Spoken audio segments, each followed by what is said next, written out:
லூக்கா சுவிசேஷம் 8ஆம் அதிகாரம் 28 38 வரை. பின்பு கலிலேயாவுக்கு எதிரான கதரேனருடைய நாட்டில் சேர்ந்தார்கள். அவர் கரையில் இறங்கினபோது நெடுநாளாய் பிசாசுகள் பிடித்தவனும் வஸ்திரம் தரியாதவனும் வீட்டில் தங்காமல் பிரேத கல்லறைகளிலே தங்கினவனுமாயிருந்த அந்த பட்டணத்து மனுஷன் ஒருவன் அவருக்கு எதிராக வந்தான். அவன் இயேசுவை கண்டபோது கூக்குரலிட்டு அவருக்கு முன்பாக விழுந்து, இயேசுவே, உன்னதமான தேவனுடைய குமாரனே, எனக்கும் உமக்கும் என்ன? என்னை வேதனைப்படுத்தாதபடிக்கு உம்மை வேண்டிக் கொள்ளுகிறேன் என்று மகா சத்தத்தோடே சொன்னான். அந்த அசுத்த ஆவி அவனை விட்டு போகும்படி இயேசு கட்டளையிட்டபடியினாலே அப்படிச் சொன்னான். அந்த அசுத்த ஆவி வெகு காலமாய் அவனை பிடித்திருந்தது. அவன் சங்கிலிகளினாலும் விலங்குகளினாலும் கட்டுண்டு காவல் பண்ணப்பட்டிருந்தும் கட்டுகளை முறித்து போட்டு பிசாசினால் வனாந்தரங்களுக்கு துரத்தப்பட்டிருந்தான். இயேசு அவனை நோக்கி, உன் பேர் என்னவென்று கேட்டார். அதற்கு அவன் லேகியோன் என்றான். அநேகம் பிசாசுகள் அவனுக்குள் புகுந்திருந்தபடியால் அந்த பேரைச் சொன்னான். தங்களை பாதாளத்திலே போக கட்டளையிடாதபடிக்கு அவைகள் அவரை வேண்டிக் கொண்டன. அவ்விடத்தில் அநேகம் பன்றிகள் கூட்டமாய் மலையிலே மேய்ந்து கொண்டிருந்தது. அந்த பன்றிகளுக்குள் போகும்படி தங்களுக்கு உத்தரவு கொடுக்க வேண்டுமென்று அவரை வேண்டிக் கொண்டன. அவைகளுக்கு உத்தரவு கொடுத்தார். அப்படியே பிசாசுகள் அந்த மனுஷனை விட்டு நீங்கி பன்றிகளுக்குள் புகுந்தன. அப்பொழுது அந்த பன்றி கூட்டம் உயர்ந்த மேட்டிலிருந்து கடலிலே பாய்ந்து அமிழ்ந்து மாண்டது. அவைகளை மேய்த்தவர்கள் சம்பவித்ததைக் கண்டு ஓடிப்போய் பட்டணத்திலும் சுற்றுப்புறங்களிலும் அறிவித்தார்கள்.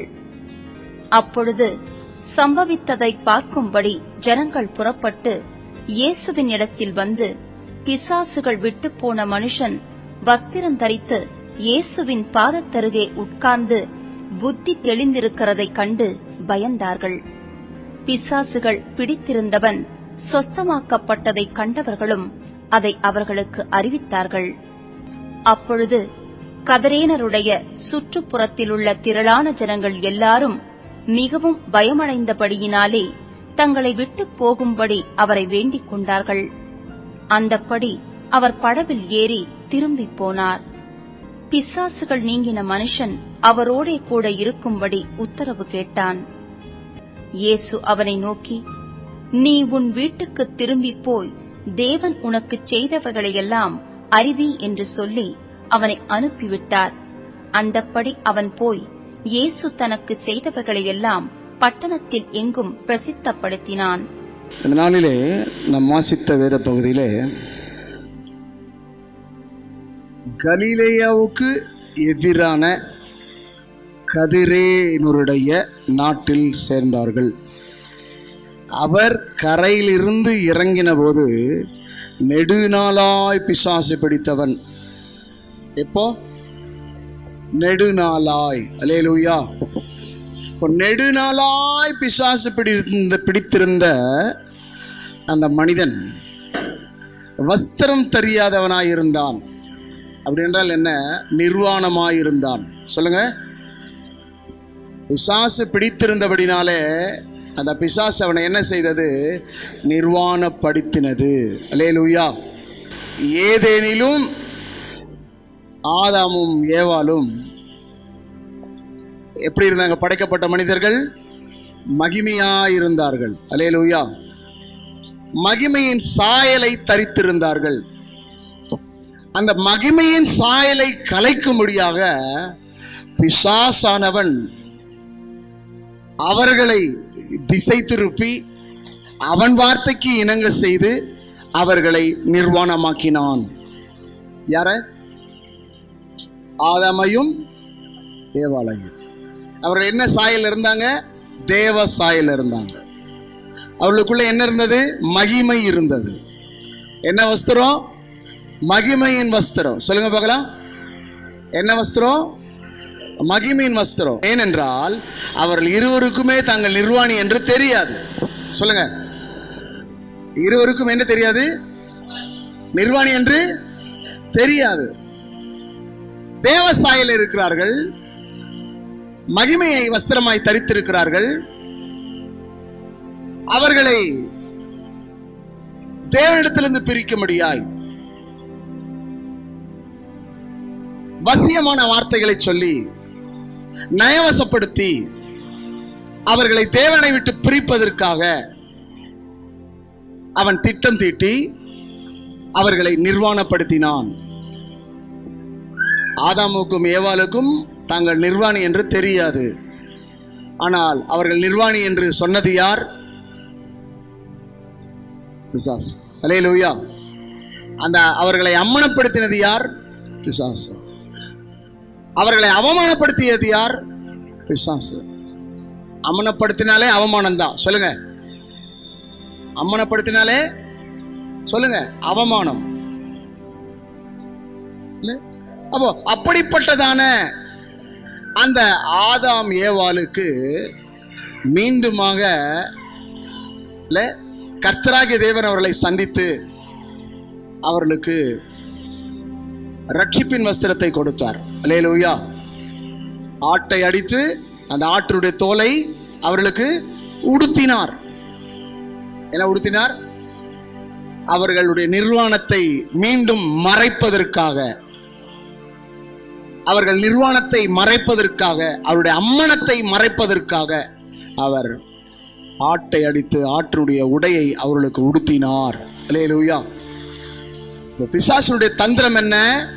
அவமானப்படுத்துவது, அம்மனப்படுத்துவது. சொல்லுங்க பார்க்கலாம். பிசாசுடைய வேலை என்ன? அவமானப்படுத்துவது, அம்மனப்படுத்துவது, நிர்வாணமாக்குவது. அப்படிப்பட்டதான அந்த தந்திரமான யோசனையை ஆண்டவர் தகர்த்து போட்டு அவர்களுக்கு ஆட்டுக்குட்டியினுடைய தோலை, ஆட்டினுடைய தோலை அவர்களுக்கு வஸ்திரமாக உடுத்தி மீண்டும் அவர்களை உடுத்துவித்தார். அல்லேலூயா. அந்த உடைக்கு பெயர் ரட்சிப்பு. அந்த உடைக்கு பேர் என்னது? ரட்சிப்பு. முதல் அணிந்திருந்ததுக்கு பேர் என்ன? மகிமை. சொல்லுங்க பார்க்கலாம். முதல் அவர்கள் அணிந்திருந்த உடைக்கு என்ன பேரு? மகிமை. தேவசாயலால் படைக்கப்பட்டவர்கள் மகிமையை வஸ்திரமாக தரித்துக் கொண்டிருந்தார்கள். அதை அவன் கழட்டி போடும்படியாக, அவர்களை அம்மனப்படுத்தும்படியாக, அவர்களை அவமானப்படுத்தும்படியாக, தேவனை விட்டு பிரிக்கும்படியாக திட்டம் திட்டி அவர்களை தோட்டத்தை விட்டு வெளியேற்றினான். அல்லேலூயா. தேவனுடைய திட்டம் அவர்கள் தோட்டத்திலே இருப்பதுதான். தேவன் அவர்களை வெளியே அனுப்புவது தேவனுடைய திட்டம் அல்ல. தேவனுடைய திட்டம் என்ன? தோட்டத்திலே, அந்த ஏதேனிலே அவரோடு சஞ்சரிக்க முடியாய், சம்பாஷிக்க முடியாய், அவரோடு கூட உறவாடும்படியாக தான் அங்கே வைத்தார். ஆனால் அவரோடு உறவாடக்கூடிய அவர்களை, அவரோடு சம்பாஷிக்கக்கூடிய அவர்களை, அவர்களோடு சஞ்சரிக்கக்கூடிய அவர்களை தந்திரமாக பிரித்து விட்டான். பாவம் செய்தபடினாலே தோட்டத்தை விட்டு விரட்டப்பட்டார்கள். என்ன செஞ்சாங்க? பாவம் செய்ததுனால. சொல்லுங்க. ஆமா. அதற்கு முன்னாடி அவங்க யாருன்னு தெரியாது. தாங்கள் நிர்வாணி என்று அவர்களுக்கு தெரியாது. இதைதான் பக்தனாகிய யோபு சொல்லுகிறார். நான் நிர்வாணியாய் வந்த வண்ணமே நிர்வாணியாய் திரும்பி போகிறேன். ஒரு பிள்ளை தாயினுடைய வயிற்றிலே வரும்போது வஸ்திரத்தை உடுத்தி கொண்டு வருவதில்லை. அல்லேலூயா. இதை ஆதாம் ஏவாளை கடவுள் படைக்கும் போது மகிமையின் வஸ்திரத்தை அவர்களுக்கு கொடுத்திருந்தார். ஆனால் அவர்களோ சாத்தானுடைய வார்த்தையை கேட்டு பிசாசுனுடைய வார்த்தைக்கு கீழ்ப்படிந்து தேவனை விட்டு விலகி போனார்கள். அல்லேலூயா. இந்த பட்டணத்தில் இருந்துதான் இந்த மனுஷன் என்ன செய்யறான்? சொல்லுங்க. எப்படி இருக்கிறான்? பிசாசு பிடித்தவன், வஸ்திரம் தெரியாதவனாய், வீட்டில் தங்காமல் பிரேத கல்லறைகளிலே தங்கினவனுமாய் இருந்து அந்த பட்டணத்து மனுஷன் ஒருவன் அவருக்கு எதிராக வந்தான். இந்த பிசாசு பிடித்திருந்த மனிதன் எங்க வரானா? ஆண்டவராய் இயேசு அந்த கிராமத்துக்குள் வருகிறார். அவரை எதிர்கொண்டு போகிறான். எதிர்கொண்டு போய் இப்பொழுது மனிதன் எதிர்கொண்டு வரவில்லை, பிசாசு அவனுக்குள்ளிருந்து எதிர்கொண்டு வருகிறது. இன்னைக்கு மனிதர்கள் நம்ம எதிர்க்க முடியாது, அந்த மனிதர்களுக்குள் இருக்கிற பிசாசு நம்ம எதிர்க்கும். அல்லேலூயா. தேவனுடைய பிள்ளைகளை, தேவனுடைய ஜனங்களை, ஊழியக்காரர்களை, ஊழியக்காரிகளை யார் எதிர்க்கிறார்கள் என்றால் பிசாசு. யார் மூலமாக? மனிதர்கள் மூலமாக. பகை கிடையாது, விரோதம் கிடையாது. ஆனால் எதிர்க்கிறதுக்கு காரணம் என்ன? பகைக்கிறதுக்கு காரணம் என்ன? பிசாசின் தந்திரம். சொல்லுங்க பார்க்கலாம். யாருடைய தந்திரம்? பிசாசின் தந்திரம். அப்போ இந்த பிசாசின் தந்திரமானது என்ன செய்கிறது? எதிர்கொண்டு வருகிறது. யாரை சந்திக்க? இயேசுவை சந்திக்க. யாரும் இயேசுக்கு முன்பாக எதிரிட்டு வரவே முடியாது. ஆனா பிசாசு அவன் மனுஷனுக்குள்ளே புகுந்து, யாருக்குள்ளே புகுந்து? பிசாசானவன் மனுஷனுக்குள்ளே புகுந்து அவருக்கு எதிரிட்டு வந்தான். அப்ப எதிரிட்டு வரும்போது இயேசு ஒன்றும் சொல்லவில்லை. ஆனா அந்த பிசாசு பிடித்த மனுஷன் இயேசு அவனை கண்டபோது கூக்குரலிட்டு அவருக்கு முன்பாக விழுந்து, இயேசுவே, உன்னதமான தேவனுடைய குமாரனே, எனக்கும் உமக்கும் என்ன? என்னை வேதனைப்படுத்தாதபடிக்கு உம்மை வேண்டிக் கொள்கிறேன் என்று மகா சத்தத்தோடு சொன்னான் பிசாசு. அப்போ வேதம் என்ன சொல்கிறது? பிசாசு அந்த மனிதனுக்குள்ளே உட்புகுந்து இயேசுவோடு பேசுகிறது. என்ன பேசுகிறது? தேவனுடைய குமாரனே, உன்னதமான தேவனுடைய குமாரனே. அப்போ உலகத்தில் இருக்கிற அநேக மனிதர்களுக்கு இயேசு யார் என்று தெரியவில்லை. இயேசு யார் என்று அநேக மதத்தினருக்கு தெரியவில்லை, அநேக மார்க்கத்தினருக்கு தெரியவில்லை, அநேக ஆன்மீகவாதிக்கு தெரியவில்லை, அநேக அரசியல்வாதிக்கு தெரியவில்லை, அநேக தீவிரவாதிகளுக்கு தெரியவில்லை, அநேக பயங்கரவாதிகளுக்கு தெரியவில்லை, அநேக விதண்டவாதிகளுக்கு தெரியவில்லை. ஆனால் பிசாசுக்கு தெரிகிறது அவர் யார் என்று. அவரை பார்த்து சொல்லுகிறது பிசாசு, உன்னதமான தேவகுமாரனே, உன்னதமான தேவனுடைய குமாரனே. அப்போ அந்த பிசாசுக்கு வெளிப்பாடு இருக்கிறது. இயேசுவை குறித்த ஒரு வெளிப்பாடு பிசாசுக்கு இருக்கிறது. மனிதனே, உனக்கு இல்லையே. அவர் இரட்சகர் என்ற வெளிப்பாடு உனக்கு இல்லையே. அவர் மீட்பர் என்ற வெளிப்பாடு உனக்கு இல்லையே. அவர்தான் விடுவிப்பார் என்ற வெளிப்பாடு உனக்கு இல்லையே. அவர்தான் வார்த்தையாயிருந்தவர் என்ற வெளிப்பாடு உனக்கு கிடைக்கவில்லையே. ஆனால் இந்த பிசாசுக்கு ஒரு வெளிப்பாடு கிடைக்கிறது. அவர் உன்னதமான தேவனுடைய குமாரன். உன்னதமான தேவனுடைய குமாரன் என்றால் அவருக்கு மேல ஒரு பிதா இருக்கிறார். அந்த பிதா பரலோகத்தில் இருக்கிறார். அந்த பிதா ஜீவனுள்ளவராக இருக்கிறார். அவர் என்றென்றைக்கும் இருக்கிறார். அவர் நித்திய பிதாவா இருக்கிறார். அல்லேலூயா. என்ன பிதா? நித்திய பிதா. அவர் நீதியுள்ள பிதா. அவர் அன்பின் பிதா. அவர் சமாதானத்தின் பிதா. அவர் நமக்காக யாவையும் செய்கிற சர்வ வல்லமை உள்ள பிதாவா இருக்கிறார். அல்லேலூயா. அப்ப பிசாசுக்கு தெரிகிறது இவர் யார் என்றால், பிதா இந்த பூமிக்கு அனுப்பினதான தன்னுடைய குமாரன், தேவகுமாரன் என்று இந்த பிசாசுக்கு ஒரு வெளிப்பாடு கிடைக்கிறது. ஆகவே இந்த பிசாசு சொல்லுகிறது, இயேசுவே, உன்னதமான தேவனுடைய குமாரனே என்று பிசாசு சொல்கிறது. இந்த பிசாசு சொல்கிறதை இயேசு கேட்கிறார். ஒரு பிசாசுக்கே கடவுள் செவி கொடுக்கிறார் என்றால், இந்த வார்த்தை கேட்டுக்கொண்டிருக்கிற உனக்கும் அவர் செவி கொடுப்பார். அவர் ஜெபத்தை கேட்கிறவரா இருக்கிறார். அவர் வேண்டுதலை கேட்கிறவரா இருக்கிறார். அவர் விண்ணப்பங்களை கேட்கிறவரா இருக்கிறார். ஆகவே உலகத்தில் யாரெல்லாம் மன்றாடுகிறார்களோ அவருடைய மன்றாட்டை எல்லாம் தேவன் கேட்கிறவரா இருக்கிறார். அவருக்கு பிசாசானாலும் பதில் கொடுப்பார், பிசாசின் பிள்ளைகளாக இருந்தாலும் பதில் கொடுப்பார், துரோகிகளா இருந்தாலும் பதில் கொடுப்பார், சத்துருக்களாக இருந்தாலும் பதில் கொடுப்பார், எதிரிகளாக இருந்தாலும் கர்த்தர் பதில் கொடுப்பார். அல்லேலூயா. அப்போ நம்முடைய தேவன் யார்? வேண்டுதலை கேட்கிறவர். சொல்லுங்க பார்க்கலாம். அப்போ இந்த பிசாசு என்ன வேண்டிக் கொள்கிறது? எனக்கும் உமக்கும் என்ன? என்னை வேதனைப்படுத்தாதபடிக்கு உம்மை வேண்டிக் கொள்கிறேன். சொல்லுங்க. பிசாசு என்ன கேக்குது? என்னை வேதனைப்படுத்தாதபடிக்கு வேதனையோடு இருக்கிற சகோதரனே, வேதனையோடு இருக்கிற சகோதரியே, உன் வேண்டுதலை கர்த்தர் கேட்கிறவராயிருக்கிறார். வியாதியின் வேதனையில இருக்கலாம், கடனிலும் வேதனையில இருக்கலாம், குடும்பத்தில் உள்ள பிரச்சனை நிமித்தமாக வேதனையா இருக்கலாம், உடல் ரீதியாக வேதனையா இருக்கலாம், மன ரீதியான வேதனையா இருக்கலாம். எந்த வேதனையா இருந்தாலும் உன் வேண்டுதலை கேட்கிற ஒரு இயேசு இருக்கிறார். இந்த பிசாசினுடைய வேண்டுதலை இயேசு கேட்கிறார். அல்லேலூயா. யாருடைய வேண்டுதலை?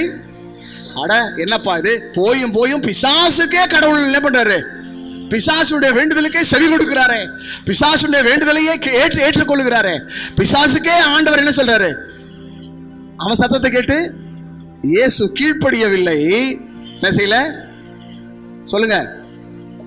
கீழ்ப்படியவில்லை. அவனும் அவரால் தான் படைக்கப்பட்டான், ஆகவே அவனுக்கும் அவர் செவி கொடுக்கிறார். அல்லேலூயா. அதே மத்தேயு சுவிசேஷம் 4ஆம் அதிகாரத்திலே பார்ப்பீர்களானால் இயேசு கிறிஸ்து உபவாசம் செய்கிறார். எத்தனை நாள்? 40 நாள். சொல்லுங்க பார்க்கலாம். இந்த 40 நாள் உபவாசம் முடிந்த பிறகு ஆவியானவராலே சோதிக்கப்படுவதற்காக இயேசு வனாந்தரமான ஒரு இடத்துக்கு கொண்டு போகப்பட்டார். அந்த வனாந்தரத்திலே பிசாசு சோதிக்கிறான். அல்லேலூயா. இப்ப அந்த பிசாசு கேட்கிறான், அவரை அங்கேயும் வேண்டிக் கொள்றான். ஆண்டவரே, நீ தேவனுடைய குமாரனே ஆனால் இந்த கல்லுகளை அப்பமாக்கும் என்று வேண்டிக் கொள்கிறான். அங்க சொல்றாரு, மனுஷன் அப்பத்தினால் மாத்திரமல்ல தேவனுடைய வாயிலிருந்து புறப்படுற ஒவ்வொரு வார்த்தையினாலும் பிழைப்பான் என்று சொல்லுகிறார். அதற்கு பிறகு உயர்ந்த இடத்துல கொண்டு போய் நிறுத்தி, உப்பரைக்கின் மேலே கொண்டு போய் நிறுத்தி, இயேசுவே தேவகுமாரனே, இங்கிருந்து கீழே குதியும், கீழே குதியும், தாழ குதியும், தேவ தூதர்கள் உம்மை கையில் ஏந்தி கொண்டு போவார்கள் என்று அவன் சொல்லுகிறான். அல்லேலூயா. அதற்கும் அவர் பதிலளிக்கிறார். அல்லேலூயா. உன் தேவனாய் கர்த்தரை பரீட்சை பாராதிருப்பாயாக என்று சொல்லி அங்கே அவர் அவனை கடிந்து கொள்ளுகிறார். பிறகு அவன் உயர்ந்த மலையின் மேல் கொண்டு போய் நிறுத்தி, இவையெல்லாவற்றையும் உமக்கு கொடுக்கிறேன், நீ என்னை சாஷ்டாகமாய் பணிந்து கொண்டால் அவர் தேவகுமாரன் என்று அவனுக்கு தெரியும். இந்த வானம் பூமியும் அவருடையதுதான் தெரியும். பிதாவாகிய தேவன் அவரிடத்துல தான் எல்லாவற்றையும் கொடுத்திருக்கிறார் என்று அவனுக்கு தெரியும். பிதாவாகிய தேவன் அவர் மூலமாக தான் அண்ட சராசரங்களை படைத்தார் என்று அவனுக்கு தெரியும். பிதாவாகிய தேவன் இயேசு கிறிஸ்துவின் மூலமாகிதான் அநேக காரியங்களை செய்தார் என்று அவனுக்கு தெரியும். ஆனால் எல்லாம் தெரிந்த பிசாசு அவரை என்ன செய்கிறான்? சோதிக்கிறான். அந்த இடத்துல இயேசு சொல்லுகிறார், அப்பாலே போ சாத்தானே என்று சொன்னார். உன் தேவனாகிய கர்த்தரை பரீட்சை பாராதிருப்பாயாக, அப்பாலே போ என்று சொன்னார். அவன் போய்விட்டான். இப்ப அவனுக்கு நேரம் கிடைத்து விட்டது. ஆகவேதான் இந்த கதர்னே ஊர்ல அந்த பிசாசு பிடித்த மனிதனுக்குள்ள இருந்து அவரை வேண்டிக் கொள்ளுகிறான். அல்லேலூயா. விளங்குதா உங்களுக்கு? அங்க அவரால் ஜெயிக்க முடியல. ஆமென் சொல்லுங்க. ஏனென்றால் அவர் உபவாசித்து தேவனோடு கூட சம்பாஷித்து தேவ பலத்தோடு கூட இருக்கிறார், தேவ வல்லமையினால் நிரப்பப்பட்டிருக்கிறார். பிசாசின் வல்லமையில் அகப்பட்ட யாவரையும் குணமாக்குறவராய் சுற்றி திரிகிறவராய் இருக்கிறார். அப்படிப்பட்ட இயேசுவை பார்த்து இந்த கதர்னே ஊரிலே இந்த பிசாசு பிடித்த மனிதனுக்குள்ள புகுந்து அவரை பார்த்து கேட்கிறான், தேவனுடைய குமாரனே. இப்ப அவனுக்கு தெரியுது இவர் தேவனுடைய குமாரன். ஆமென். அங்கேயும் தெரியும், ஆனா அங்க எந்த வார்த்தை இதெல்லாம் கேட்கவே இல்லை. ஆனா இந்த இடத்துல கேள்விக்கான நேரம் இப்பொழுது அவன் கேட்கிறான். உன்னதமான தேவனுடைய குமாரனே, உமக்கும் எனக்கும் என்ன? என்னை வேதனைப்படுத்தவா என்ன செய்றீங்க? என்னை வேதனைப்படுத்தாதபடிக்கு உம்மை வேண்டிக் கொள்ளுகிறேன். அப்போ ஆண்டவராகிய இயேசு பிசாசின் ஜெபத்தை கேட்கிறார், பிசாசின் வேண்டுதலை கேட்கிறார், பிசாசின் மன்றாட்டை கேட்கிறார். அல்லேலூயா. கர்த்தர் அவனை எதிரியாக பார்க்கல. ஆமென் சொல்லுங்க. அவனை துரோகியாக பார்க்கல, அவனை சத்ருவா பார்க்கல. அவன் அவரிடத்திலே கேட்கிறான், அவனுக்கு அவர் பதிலளிக்கிறார். அவருடைய பதில் என்ன? அந்த அசுத்தாவி அவனை விட்டு போகும்படி இயேசு கட்டளையிட்டபடினாலே அப்படி சொன்னான். அந்த அசுத்தாவி வெகு காலமாய் அவனை பிடித்திருந்தது. அவன் சங்கிலிகளினாலும் விலங்கினாலும் கட்டுண்டு காவல் பண்ணப்பட்டிருந்தும் கட்டுகளை முறித்து போட்டு பிசாசினால் வனாந்தரங்களுக்கு துரத்தப்பட்டிருந்தான். நிம்மதியை இழந்து, சமாதானத்தை இழந்து, சௌக்கியத்தை இழந்து, சந்தோஷத்தை இழந்து, உறவை இழந்து, நட்பை இழந்து, வீட்டை இழந்து, உணவை இழந்து, வஸ்திரத்தை இழந்து அவன் அப்படி காணப்பட்டான். அப்படிப்பட்ட மனிதனை இயேசு சந்திக்கிறார். இந்த நிலைமைக்கு கொண்டு வந்தது யார்? பிசாசு. சொல்லுங்க பார்க்கலாம். இந்த நிலைமைக்கு பிசாசு கொண்டு வந்தது. இன்றைக்கு அநேகரை பிசாசு அவமானப்படுத்துகிறது, அம்மனப்படுத்துகிறது, தலைகுனிவை உண்டாக்குறது, வஸ்திரம் இல்லாமாக்குறது, உணவை இழக்க செய்கிறது, உறவை இழக்க செய்கிறது. இன்றைக்கு அநேகர் உறவை இழந்து உறைவிடத்தை இழந்து எல்லாவற்றையும் இழந்து தவித்துக் கொண்டிருக்கிறார்கள். இப்படிப்பட்ட நிலையில இருக்கிற இந்த மனிதனை இயேசு அவனை நோக்கி உன் பெயர் என்னவென்று கேட்டார். அதற்கு அவன் லேகியோன் என்றான். அநேகம் பிசாசுக்கள் அவனுக்குள் புகுந்திருந்தபடியினால் அந்த பெயரை சொன்னான். ஒரு பிசாசு இல்லை. என்ன பிசாசு சொல்லுங்க? அநேக பிசாசு, திரளான ஒரு கூட்டமே உள்ள இருக்கு. என்ன கூட்டம் இருக்கு சொல்லுங்க? திரளான கூட்டம், அநேக கூட்டம். ஆகவே அப்படிப்பட்ட இடத்துல கர்த்தராகிய தேவன் அந்த பிசாசை அவர் என்ன சொல்கிறார் பாருங்க. தங்களை பாதாளத்திலே போக கட்டளையிடாதபடிக்கு அவைகள் அவரை வேண்டிக் கொண்டன. இரண்டாவது வேண்டுதல் சொல்லுங்க. என்ன வேண்டுதல்? என்ன வேண்டுதல்? இரண்டாவது வேண்டுதல். பிசாசு இரண்டாவது ஜெபம் பண்ணுது. ஆமென். இரண்டாவது ஜெபம். இரண்டாவது ஜெபத்துக்கு என்ன சொல்றாரு பாருங்க. அவ்விடத்தில் அநேகம் பன்றிகள் கூட்டமாய் மலையிலே மேய்ந்து கொண்டிருந்தது. அந்த பன்றிகளுக்குள் போகும்படி தங்களுக்கு உத்தரவு கொடுக்க வேண்டும் என்று அவைகள் வேண்டிக் கொண்டன. எனக்கு அன்பானவர்களை கவனியுங்கள். இந்த பன்றிகள் வேண்டிக் கொண்டது அவ்விடத்தில் அநேகம் பன்றிகள் கூட்டமாய். இந்த பிசாசு எப்படி இருந்தது? அநேகமாய் இருந்தது, கூட்டமாய் இருந்தது. சொல்லுங்க பார்க்கலாம். பிசாசுகள் கூட்டமாய் இருந்தது. ஆகவே இந்த பன்றிகளும் எப்படி இருக்குதுன்னா கூட்டமாய் இருந்தது. என்னவா இருந்தது? கூட்டமாய் இருந்தது. ஆகவே இந்த கூட்டமாய் இருந்த பன்றிகளுக்குள்ளே நாங்கள் போக வேண்டும் என்று சொன்னபடினால ஒரு மனுஷன் தான், ஆனா அவனுக்குள்ளே அநேக அசுத்தாவிகள் இருந்தது. அப்போ அந்த அநேக அசுத்தாவிகள், திரளான ஆவிகள். இப்போ எவ்வளவு பண்ணின்னு தெரியலங்க. எத்தனை பண்ணி இருந்தது சொல்லுங்க? எத்தனை பன்றிகள் இருந்தது தெரியல. அநேகம் அப்படின்னு சொல்லப்பட்டிருக்கு. அப்போ அநேகம் பன்றிகளுக்குள்ள இந்த அநேக அசுத்தாவிகள் உட்புகுந்தன. முதல் எங்க புகுந்ததுன்னா மனுஷனுக்குள்ள புகுந்தது. சொல்லுங்க, யாருக்குள்ள புகுந்தது? மனுஷனுக்குள்ளே புகுந்து மனுஷனை அலைகழித்தது. மனுஷனை அலைகழித்தது. ஆனால் இங்கே என்ன நடக்கிறது என்று சொன்னால், உத்தரவிடுகிறார். வேண்டிக் கொண்டபடினாலே, பிசாசு வேண்டிக் கொண்டபடினாலே இந்த பன்றிகளுக்குள்ளே அவைகளை அனுப்பினார். என்ன செய்தாராம்? அவைகளை அனுப்பினார். அவ்விடத்தில் அநேக பன்றிகள் கூட்டமாய் மலையிலே மேய்ந்து கொண்டிருந்தது. அந்த பன்றிகளுக்குள் போகும்படி தங்களுக்கு உத்தரவு கொடுக்க வேண்டும் என்று அவரை வேண்டிக் கொண்டன. அவைகளுக்கு உத்தரவு கொடுத்தார். யாருக்கு உத்தரவு கொடுத்தார் சொல்லுங்க? பிசாசுக்கு உத்தரவு கொடுத்தார். அவர் உத்தரவு கொடுத்ததுனாலே என்ன செய்தன? அப்படியே பிசாசுகள் அந்த மனுஷனை விட்டு நீங்கி பன்றிகளுக்குள் புகுந்தன. அப்பொழுது அந்த பன்றி கூட்டம் உயர்ந்த மேட்டிலிருந்து கடலிலே பாய்ந்து அமிழ்ந்து மாண்டு போன. அல்லேலூயா. அப்போ திருடன் திருடவும் கொல்லவும் அழிக்குமே வருகிறான் அன்றி வேறொன்றுக்கும் வருவதில்லை. அல்லேலூயா. அவன் கொல்லவும் அழிக்குமே வருகிறான். இந்த மனிதனை கொல்லும்படியாய் நினைத்தான், ஆனால் இயேசு இந்த மனிதனை காப்பாற்றினார். அல்லேலூயா. பிசாசு பிடித்த இந்த மனுஷனை இயேசு காப்பாற்றினார். ஏன்னா ஒரு மனிதன், அதனால் அவனை விட்டு விட்டது. ஆமென். இயேசு அவனோடு கூட இருந்தபடினாலே, இயேசு அவனை பார்த்தபடினாலே, இயேசுவுக்கு அவனை விடுவிக்க வேண்டும் என்ற எண்ணம் இருந்தபடினாலே அவைகளால் அவனை ஒன்று செய்ய முடியவில்லை. என் அன்புக்குரிய தேவனுடைய பிள்ளையே, இந்த வார்த்தை கேட்டுக்கொண்டிருந்த உங்களுடைய வாழ்க்கையில பிசாசு உங்களை அழிக்க வேண்டும், உங்களை கொல்ல வேண்டும், உங்களை சாகடிக்க வேண்டும், உங்களை தற்கொலை செய்ய வேண்டும், உங்களை விபத்துக்குள்ளாக மாலை செய்ய வேண்டும் என்று சொல்லி எதிர்பார்த்து கொண்டிருக்கிறது. ஆனால் அப்படிப்பட்ட பிசாசின் தந்திரங்களிலிருந்து உங்களை கர்த்தர் விடுவிக்க வல்லவராயிருக்கிறார். இந்த உலக வாழ்க்கை வேண்டாம். உலகத்திலே வாழ்ந்து என்ன பயன்? எத்தனை பிரச்சனையை மேற்கொள்வது?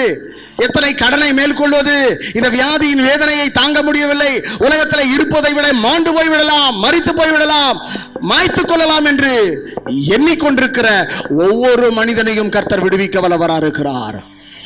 ஒருவேளை இந்த வார்த்தை கேட்டுக்கொண்டிருக்க கர்த்தருடைய பிள்ளையே, இந்த உலக வாழ்க்கை வேண்டாம், மாய்த்து கொள்ளலாம் என்று சொல்லி ஒருவேளை நீ நினைத்துக் கொண்டிருந்தால் நீ மாய்த்து கொள்ள வேண்டாம்.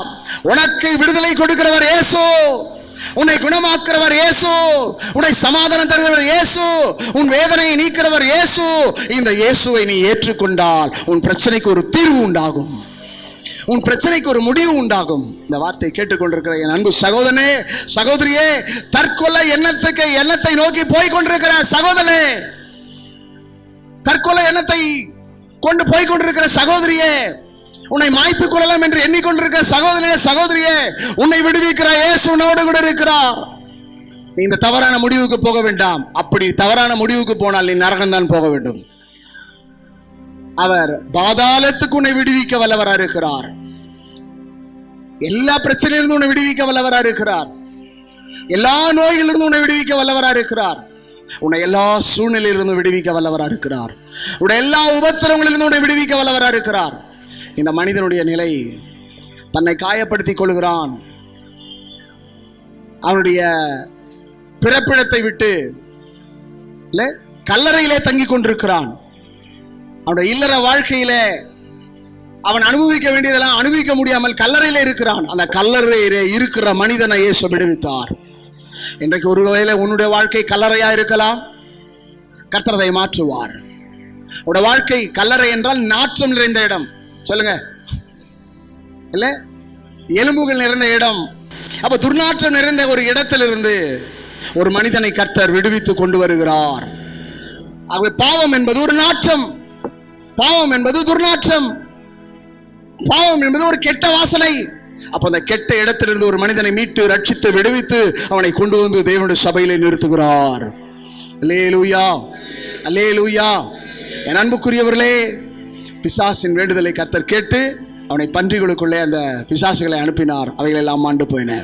அடுத்தபடியாக வேதம் சொல்கிறது, அவைகளை மேய்த்தவர்கள் சம்பவித்ததை கண்டு ஓடிப்போய் பட்டணத்திலும் சுற்றுப்புறங்களிலும் அறிவித்தார்கள். அப்பொழுது சம்பவித்ததை பார்க்கும்படி ஜனங்கள் புறப்பட்டு இயேசுவிடத்தில் வந்து பிசாசுகள் விட்டு போன மனுஷனை வஸ்திரம் தரித்து, எப்படி இருந்தான்? முன்னாடி வஸ்திரம் இல்லாம இருந்தான், இப்ப என்ன தரித்திருக்கான்? வஸ்திரம் தரித்து கொண்டான். அப்போ கடவுள் ஒரு மனிதனை நிர்வாணப்படுத்துகிறல்ல, அவனுக்கு வஸ்திரத்தை உடுத்துகிறவர். பாவத்தில் இருக்கிற மனிதன் நிர்வாண மனிதன். ஆனா பாவியான ஒரு மனுஷனை கர்த்தர் கழுவி சுத்திகரித்து ரட்சிப்பை வஸ்திரமாக உடுத்துகிறார். அல்லேலூயா. இல்ல, இந்த மனிதனுக்கு ஒரு ரட்சிப்பை கொடுத்தார். இப்பொழுது இந்த மனிதனுக்கு ஒரு ரட்சிப்பை வஸ்திரமாக உடுத்துகிறார். இப்பொழுது நிர்வாணமாய் இருந்த மனிதன் உடையோடு கூட இருக்கிறான், ஆடையோடு கூட இருக்கிறான், வஸ்திரம் தரித்திருக்கிறான். எல்லாருக்கும் ஆச்சரியம், எல்லாருக்கும் ஆச்சரியம். அந்த ஆச்சரியமான காரியம் அங்க காணப்படுகிறது. அடுத்தது சொல்லப்பட்டிருக்கிறது, இயேசுவின் பாதத்தில் உட்கார்ந்து புத்தி தெரிந்திருக்கிறதை கண்டான். அவன் வீட்லயே இல்ல, வெளியிலே இல்ல, எங்க இருந்தான்? கல்லறையில இருந்தான். இப்ப கல்லறையில் இருக்கிற மனுஷன் எங்க இருக்கிறான்? இயேசுவின் பாதத்திலே உட்கார்ந்து இருக்கிறான். அல்லேலூயா. இல்ல, இந்த இடத்துல உட்கார்ந்து கொண்டிருக்கிற அநேகருக்கு அநேக பர்பஸ் இருக்கு, அநேக வேலை வாய்ப்பு இருக்கு, அநேக வேலைகள் இருக்குது. எல்லாவற்றையும் விட்டு இயேசுவின் பாதத்திலே உட்கார்ந்து இருக்கிறீர்கள்.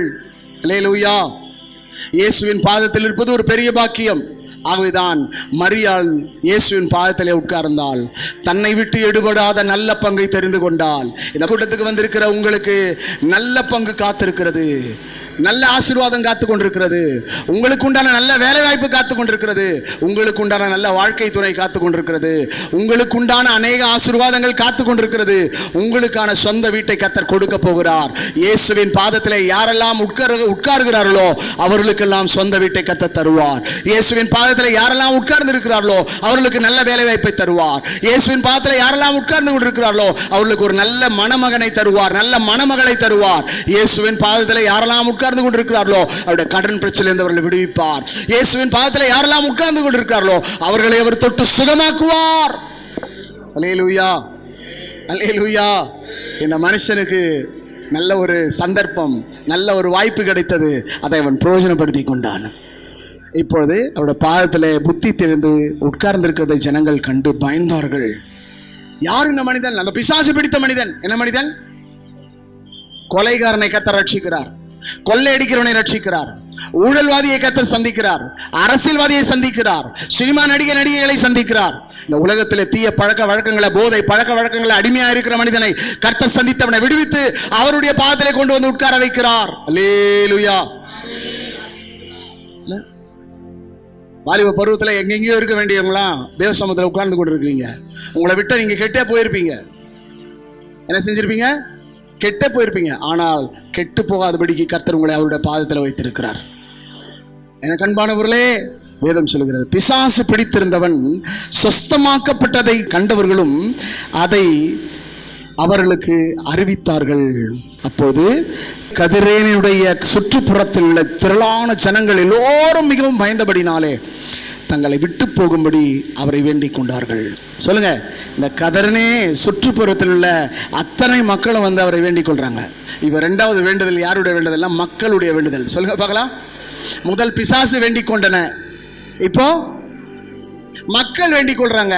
இப்ப மக்களுக்கு கர்த்தர் என்ன சொல்கிறார் என்றால், அப்பொழுது கதிரனுடைய சுற்றுப்புறத்தில் உள்ள திரளான ஜனங்கள் எல்லோரும் மிகவும் பயந்தபடினாலே தங்களை விட்டு போகும்படி அவர் வேண்டிக் கொண்டார்கள். அந்தப்படி அவர் படவில் ஏறி திரும்பி போனார். பிசாசுகள் நீங்கின மனுஷன் அவரோடு கூட இருக்கும்படி உத்தரவு கேட்டான். இப்ப யாருன்னா, விடுவிக்கப்பட்ட மனுஷன் ஒரு வேண்டுதல் கேட்கிறான். விடுவிக்கப்பட்ட மனுஷனுக்கு ஒரு ஜெப குறிப்பு. என்ன ஜெப குறிப்பு, என்ன வேண்டுதல் என்றால், ஆண்டவரே நான் உம்மோடு கூட இருக்கிறேன், எனக்கு ஒரு உதவி செய்யுங்க, என்னை விடுவித்தீங்க, என்னை ரட்சித்தீங்க, நிர்வாணமாக இருந்த எனக்கு ஒரு வஸ்திரத்தை உடுத்துனீங்க, நான் உண்மையாகவே உம்மால விடுவிக்கப்பட்ட, உம்மால நான் ஆசீர்வதிக்கப்பட்டிருக்கிறேன், ஆனால் எனக்கு ஒரு என்ன செய்யுங்க, என் வேண்டுதலை கொஞ்சம் கேளுங்க அப்படி என்று அவன் வேண்டிக் கொள்கிறான். இப்பொழுது அவனுடைய வேண்டுதல் மறுக்கப்படுகிறது. ஆகவே உலகத்தில் ஜெபிக்கிற எல்லாருடைய ஜெபமும் கேட்கப்படுவதில்லை. கவனிக்கவும், எல்லாருடைய வேண்டுதலும் கேட்கப்படுவதில்லை. சிலர் நினைத்துக் கொள்றாங்க, நான் ஜெபம் பண்ணா இது கிடைக்கும் அது கிடைக்கும். தேவனுக்கு சித்தமானாதான் எதுவுமே நடக்கும். ஆமென் சொல்லுங்க. நீங்க ஜெபம் பண்றதுனாலயோ இல்ல நீங்க நம்புறதுனாலயோ விசுவாசிக்கிறதுனால எல்லாம் நடந்துடாது. அவருக்கு சித்தமா இருந்தால் தான் எல்லாமே நடக்கும். ஆகவே அவருடைய சித்தம் என்ன? அவன் அவரோடு கூட இருப்பது அவனுக்கு அவருடைய சித்தம் அல்ல. அவன் போய் அவரை பற்றி வெளியே சொல்ல வேண்டும், அதான் அவருடைய சித்தம். இந்த இடத்துல உட்கார்ந்து கொண்டிருக்கிற உங்களுக்கு கர்த்தர் செவி கொடுக்கிறவரா இருக்கிறார், பதிலளிக்கிறவரா இருக்கிறார். ஆனால் தேவனுடைய சித்தம் என்ன தெரியுமா? நீங்கள் போய் உங்களுக்கு கிடைத்த ரட்சிப்பை மற்றவர்களுக்கு சுவிசேஷமாய் அறிவிக்க வேண்டும். அதுதான் தேவனுடைய நோக்கம். அல்லேலூயா. இப்ப இவனுடைய வேண்டுதலை கர்த்தர் கேட்கவில்லை. யாருடைய வேண்டுதலை? விடுவிக்கப்பட்டவனுடைய வேண்டுதலை கர்த்தர் கேட்கவில்லை. ரட்சிக்கப்பட்டவனுடைய வேண்டுதலை கர்த்தர் கேட்கவில்லை. இப்ப அவனுடைய வேண்டுதல் மறுக்கப்படுகிறது. அவனுடைய வேண்டுதலை கர்த்தர் கேளாமல் போனார். இப்பொழுது அவனை பார்த்து இயேசு சொல்லுகிறார். என்ன சொல்லுகிறார்? இயேசு அவனை நோக்கி, நீ உன் வீட்டுக்கு திரும்பி போய் தேவன் உனக்கு செய்தவைகளை எல்லாம் அறிவி என்று சொல்லி அவனை அனுப்பிவிட்டார். அந்தப்படி அவன் போய் இயேசு தனக்கு செய்தவைகளை எல்லாம் பட்டணத்தில் எங்கும் பிரசித்திப்படுத்தினான். அல்லேலூயா. ஏசாமி தான் என் வேண்டுதலை கேட்கலையே, நான் எதுக்கு போய் சொல்லணும்னு சொல்லிட்டு அவன் என்ன பண்ணல? சொல்லுங்க. இயேசு ஏன் வேண்டுதலை கேட்கல? ஆகவே அவர் சொல்றத நான் செய்ய மாட்டேன்னு சொல்லிட்டு அவன் என்ன செய்யல? சொல்லவே இல்லை. ஆமென். அவனுக்கு விடுதலை கிடைச்சது.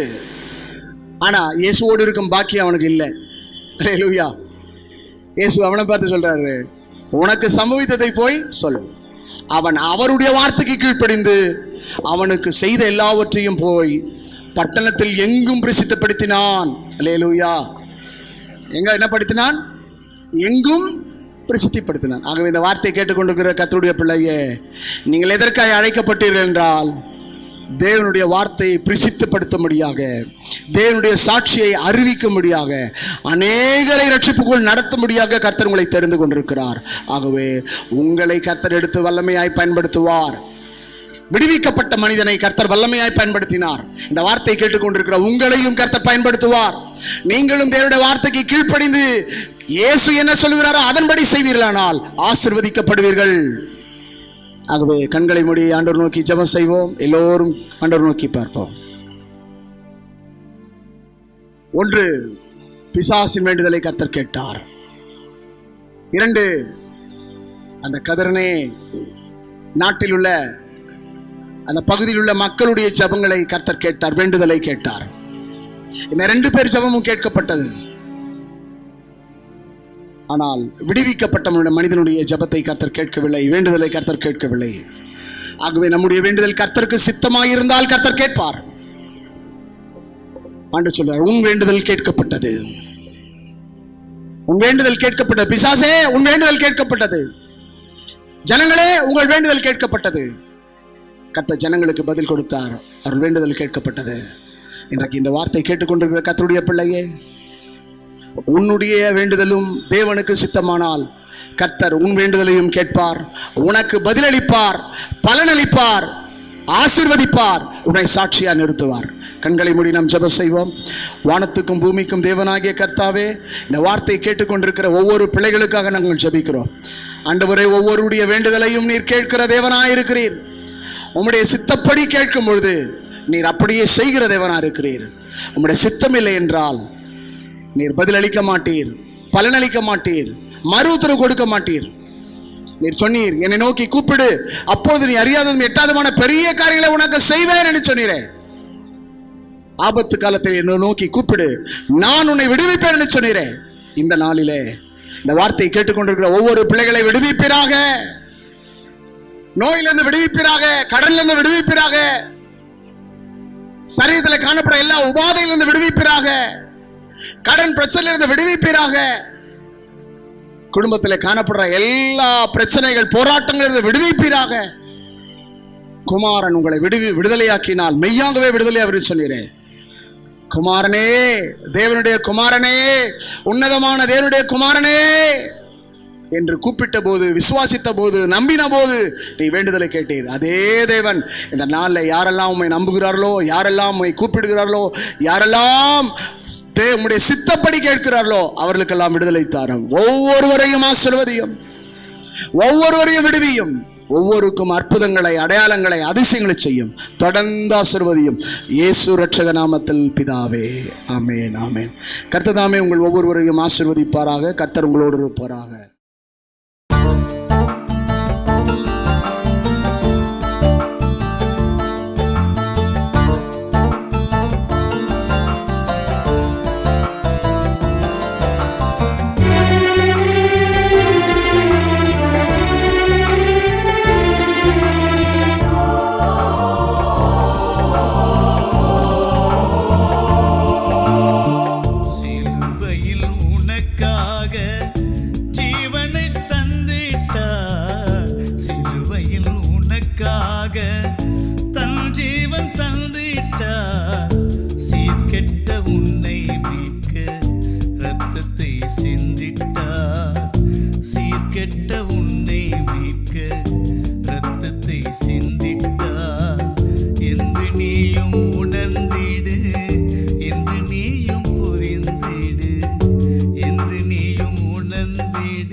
எங்களுடைய வங்கி கணக்கு எண் HDFC 50004662241667.